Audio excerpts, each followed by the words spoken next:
cuentos gallegos, ¿viste? Porque... ¡Ole! El gallego venía caminando con los pies juntos.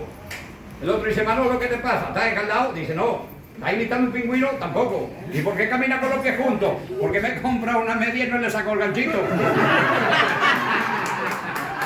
Con eso me gané una computadora. Mira, el país generoso este también, ¿no? En serio. ¿Le gustan los cuentos gallegos? Observad, observad, observad. Oye, Manolo, mira esa paloma muerta. ¿A dónde?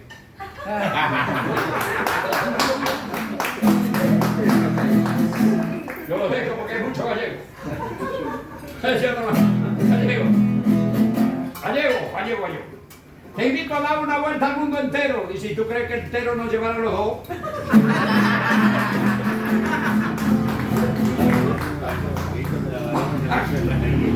Paco, te invito a una fiesta de 15 años.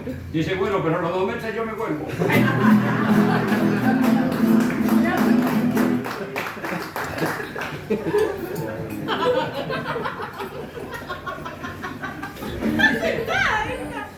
Mi madre empezó a caminar 5 kilómetros por día.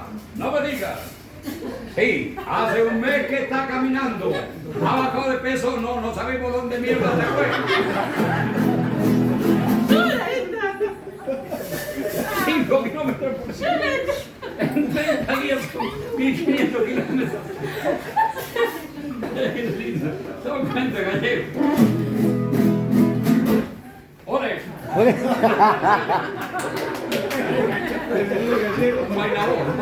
Bailador, flamenco. Seguimos con los cuentos gallegos. Llega el gallego al psicólogo. Dice, don psicólogo, sufro de doble personalidad. ¿Qué problema? Siéntese, lo charlamos entre los 4.